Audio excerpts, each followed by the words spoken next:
प्रदेश के मुख्यमंत्री श्रीमान योगी आदित्यनाथ जी, केंद्रीय खेल मंत्री भाई अनुराग ठाकुर, मंत्रिमंडल में मेरे सहयोगी भाई नीतीश प्रामाणिक, उत्तर प्रदेश के उप मुख्यमंत्री भाई ब्रिजेश पाठक जी, अन्य सभी महानुभाव और खेलो इंडिया यूनिवर्सिटी गेम्स में हिस्सा ले रहे सभी खिलाड़ी, आप सभी को बहुत बहुत बधाई। आज यूपी देश भर की युवा खेल प्रतिभाओं का संगम बना है। खेलो इंडिया यूनिवर्सिटी गेम्स में जो 4000 जितने खिलाड़ी आए हैं, उनमें से अधिकांश अलग अलग राज्यों से हैं, अलग अलग क्षेत्रों से हैं। मैं उत्तर प्रदेश का सांसद हूं, उत्तर प्रदेश की जनता का जनप्रतिनिधि हूं और इसलिए यूपी के एक सांसद के नाते खेलो इंडिया यूनिवर्सिटी गेम्स में यूपी आए हुए और आने वाले सभी खिलाड़ियों का मैं विशेष रूप से स्वागत करता हूं। इन गेम्स का समापन समारोह काशी में आयोजित किया जाएगा। काशी का सांसद होने के नाते मैं इसे लेकर भी बहुत उत्साहित हूं। आज जब देश आजादी का अमृत महोत्सव मना रहा है, तो खेलो इंडिया यूनिवर्सिटी गेम्स के तीसरे संस्करण का आयोजन अपने आप में बहुत खास है। ये देश के युवाओं में टीम स्पिरिट को बढ़ाने का,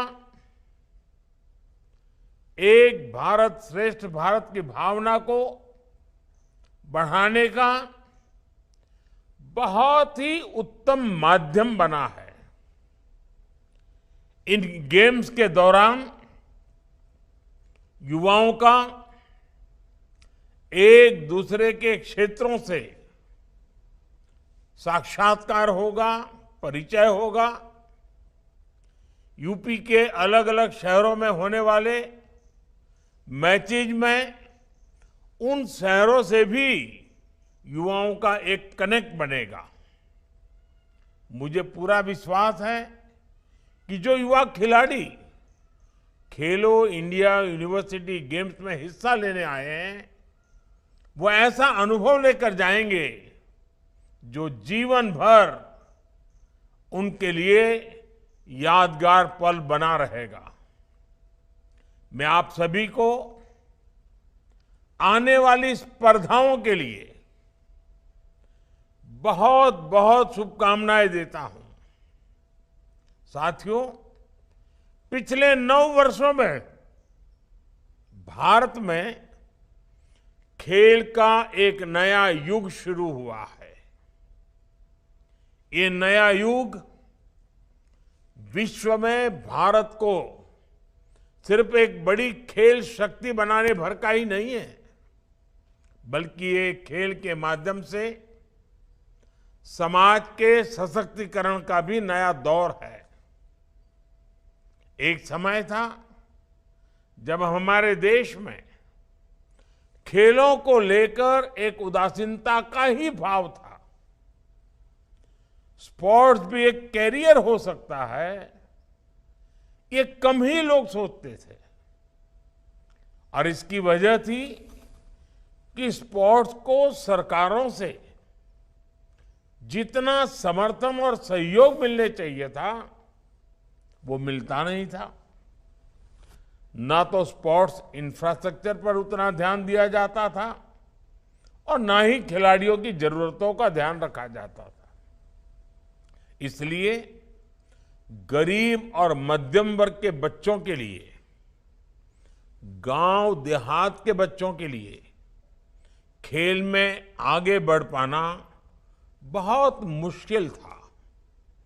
समाज में ये भावना बढ़ती जा रही थी कि खेल तो सिर्फ खाली समय बिताने के लिए होते हैं। ज्यादातर माता पिता को भी लगने लगा कि बच्चे को उस प्रोफेशन में जाना चाहिए जिससे उसकी लाइफ सेटल हो जाए।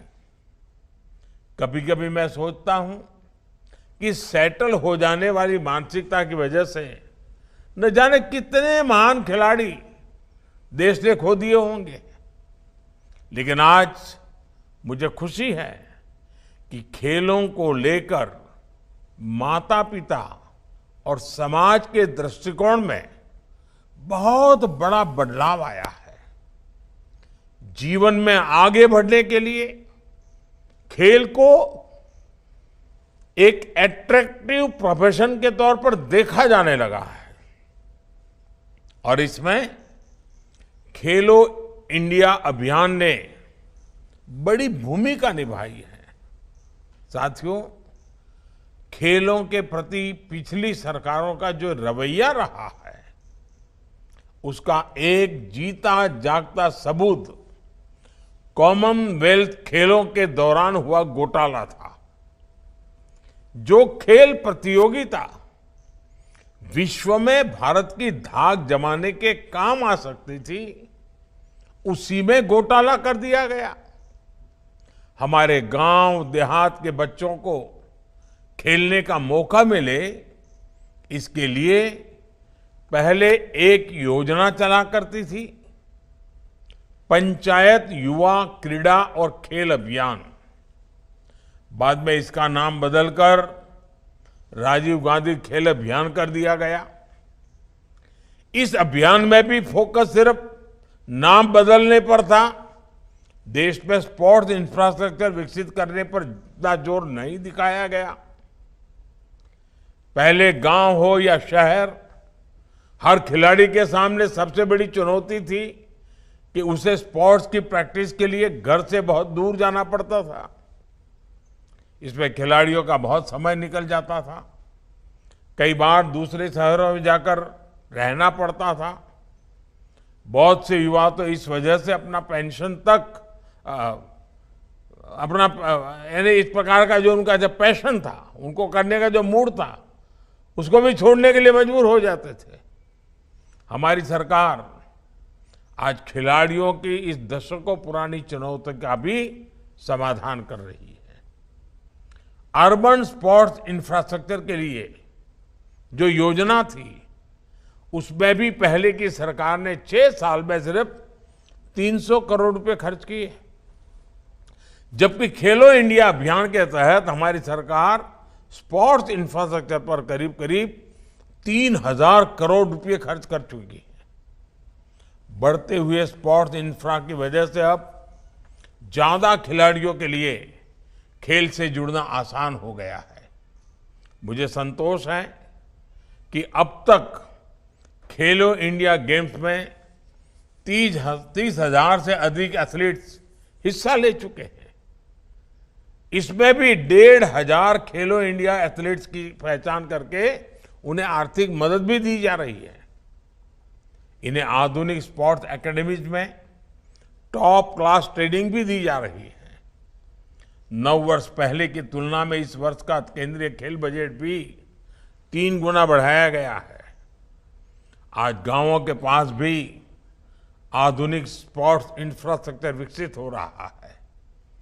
देश के दूर सुदूर में भी अब बेहतर मैदान, आधुनिक स्टेडियम, आधुनिक ट्रेनिंग फैसिलिटीज बनाई जा रही है। यूपी में भी स्पोर्ट्स प्रोजेक्ट पर हजारों करोड़ रुपए खर्च किए जा रहे हैं। लखनऊ में जो पहले से सुविधाएं थी, उनका विस्तार किया गया है। आज वाराणसी में शिग्रा स्टेडियम आधुनिक अवतार में सामने आ रहा है। यहां पर लगभग 400 करोड़ रुपए खर्च करके युवाओं के लिए आधुनिक सुविधाओं का निर्माण किया जा रहा है। खेलो इंडिया प्रोग्राम के तहत ही लालपुर में सिंथेटिक हॉकी मैदान, गोरखपुर के वीर बहादुर सिंह स्पोर्ट्स कॉलेज में मल्टीपर्पज हॉल, मेरठ में सिंथेटिक हॉकी मैदान और सहारनपुर में सिंथेटिक रनिंग ट्रैक के लिए भी मदद दी गई है। आने वाले समय में खेलो इंडिया प्रोग्राम के तहत ऐसी ही सुविधाओं का और विस्तार किया जाएगा। साथियों, हमने इस बात पर भी फोकस किया है कि खिलाड़ियों को ज्यादा से ज्यादा प्रतियोगिताओं में हिस्सा लेने का अवसर मिले। जितना ज्यादा खिलाड़ी स्पोर्ट्स कॉम्पिटिशन्स में हिस्सा लेते हैं, उतना ही उनका लाभ होता है, उनका टैलेंट निखरता है। उन्हें यह भी पता चलता है कि हम कितने पानी में हैं, हमें अपना खेल और कहां सुधारना है, हमारी कमियां क्या है, गलतियां क्या है, चुनौतियां क्या है। कुछ साल पहले खेलो इंडिया स्कूल गेम्स की शुरुआत के पीछे एक बड़ी वजह यह भी थी। आज इसका विस्तार खेलो इंडिया यूनिवर्सिटी गेम्स और खेलो इंडिया विंटर गेम्स तक हो चुका है। देश के हजारों खिलाड़ी इस प्रोग्राम के तहत स्पर्धा कर रहे हैं और अपनी प्रतिभा के बल पर आगे बढ़ रहे हैं। और मुझे तो खुशी है, भारतीय जनता पार्टी के अनेक सांसद खेल प्रतियोगिता चलाते हैं। उसमें हजारों की तादाद में एक एक संसदीय क्षेत्र में नौजवान बेटे बेटियां खेलकूद में हिस्सा लेती है। आज देश को इसके सुखद परिणाम भी मिल रहे हैं। बीते वर्षों में कई अंतर्राष्ट्रीय प्रतियोगिताओं में हमारे खिलाड़ियों ने श्रेष्ठ प्रदर्शन किया है। ये दिखाता है कि भारत के युवा, हमारे खिलाड़ियों का आत्मविश्वास आज कितना बुलंद है। साथियों, खेल से जुड़ी स्किल हो या फिर खिलाड़ियों को सर्वश्रेष्ठ बनाने के लिए दूसरी विधाएं हो, सरकार कदम कदम पर खिलाड़ियों के साथ खड़ी है। हमारी राष्ट्रीय शिक्षा नीति में स्पोर्ट्स को एक विषय के रूप में पढ़ाया जाना प्रस्तावित है। स्पोर्ट्स अब पाठ्यक्रम का हिस्सा होने जा रहा है। देश की पहली राष्ट्रीय खेल यूनिवर्सिटी के निर्माण से इसमें और मदद मिलेगी। अब राज्यों में भी स्पोर्ट्स स्पेशलाइज्ड हायर एजुकेशन के लिए प्रयास किए जा रहे हैं। इसमें उत्तर प्रदेश बहुत प्रशंसनीय काम कर रहा है। मेरठ में मेजर ध्यानचंद खेल विश्वविद्यालय का उदाहरण हमारे सामने है। इसके अलावा आज देश भर में 1000 खेलो इंडिया सेंटर्स की भी स्थापना की जा रही है। करीब 2 दर्जन नेशनल सेंटर्स ऑफ एक्सीलेंसी भी खोले गए हैं। इन सेंटर्स पर प्रदर्शन को सुधारने के लिए ट्रेनिंग और स्पोर्ट्स साइंस, स्पोर्ट्स यानी उसके लिए भी सपोर्ट दिया जा रहा है। खेलो इंडिया ने भारत के पारंपरिक खेलों की प्रतिष्ठा को भी पुनर्स्थापित किया है। गटका, मलखम, थांग ता, कलीरपट्टू और योगासन जैसी विभिन्न विधाओं को प्रोत्साहित करने के लिए भी हमारी सरकार स्कॉलरशिप दे रही है। साथियों, खेलो इंडिया प्रोग्राम से एक और उत्साहजनक परिणाम हमारी बेटियों की भागीदारी को लेकर आया है। देश के अनेक शहरों में खेलो इंडिया विमेंस लीग का आयोजन चल रहा है। मुझे बताया गया है कि इसमें अभी तक अलग अलग आयु वर्ग की लगभग 23,000 महिला एथलीट्स हिस्सा ले चुकी हैं। खेलो इंडिया यूनिवर्सिटी गेम्स में भी बड़ी संख्या में महिला एथलीट्स की भागीदारी है। मैं इन खेलों में हिस्सा ले रही बेटियों को विशेष तौर पर अपनी शुभकामनाएं देता हूं। साथियों, आप सभी युवा साथियों ने एक ऐसे समय में खेल के मैदान में कदम रखा है जो निश्चित रूप से भारत का कालखंड है। आपकी प्रतिभा, आपकी प्रगति में भारत की प्रगति निहित है। आप ही भविष्य के चैंपियन हैं। तिरंगे की शान को बढ़ाने की जिम्मेदारी आप सभी पर है। इसलिए कुछ बातें हमें जरूर याद रखनी चाहिए। हम अक्सर खेल भावना, टीम स्पिरिट की बात करते हैं। एक खेल भावना आखिर है क्या? क्या ये सिर्फ हार जीत को स्वीकार करने तक सीमित है? क्या ये सिर्फ टीम वर्क तक ही सीमित है? खेल भावना के मायने इससे भी विस्तृत है, व्यापक है।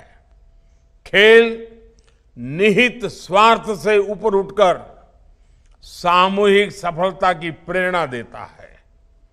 खेल हमें मर्यादा का पालन कराना सिखाता है, नियमों से चलना सिखाता है। मैदान में बहुत बार परिस्थितियां आपके विरुद्ध हो सकती हैं। संभव है कि कई बार निर्णय भी आपके विरुद्ध हो, लेकिन खिलाड़ी अपना धैर्य नहीं छोड़ता, नियमों के प्रति हमेशा प्रतिबद्ध रहता है। नियम, कानूनी मर्यादा में रहते हुए कैसे धैर्य के साथ अपने प्रतिद्वंदी से पार पाया जाए, यही एक खिलाड़ी की पहचान होती है। एक विजेता तभी महान खिलाड़ी बनता है जब वो हमेशा खेल भावना का, मर्यादा का पालन करता है। एक विजेता तभी महान खिलाड़ी बनता है जब उसके हर आचरण से समाज प्रेरणा लेता है। इसलिए आप सभी युवा साथियों को अपने खेल में इन बातों का ध्यान जरूर रखना चाहिए। मुझे विश्वास है आप इन यूनिवर्सिटी गेम्स में खेलेंगे भी और खिलेंगे भी। एक बार फिर आप सभी को बहुत बहुत शुभकामनाएं। खूब खेलिए, खूब आगे बढ़िए। धन्यवाद।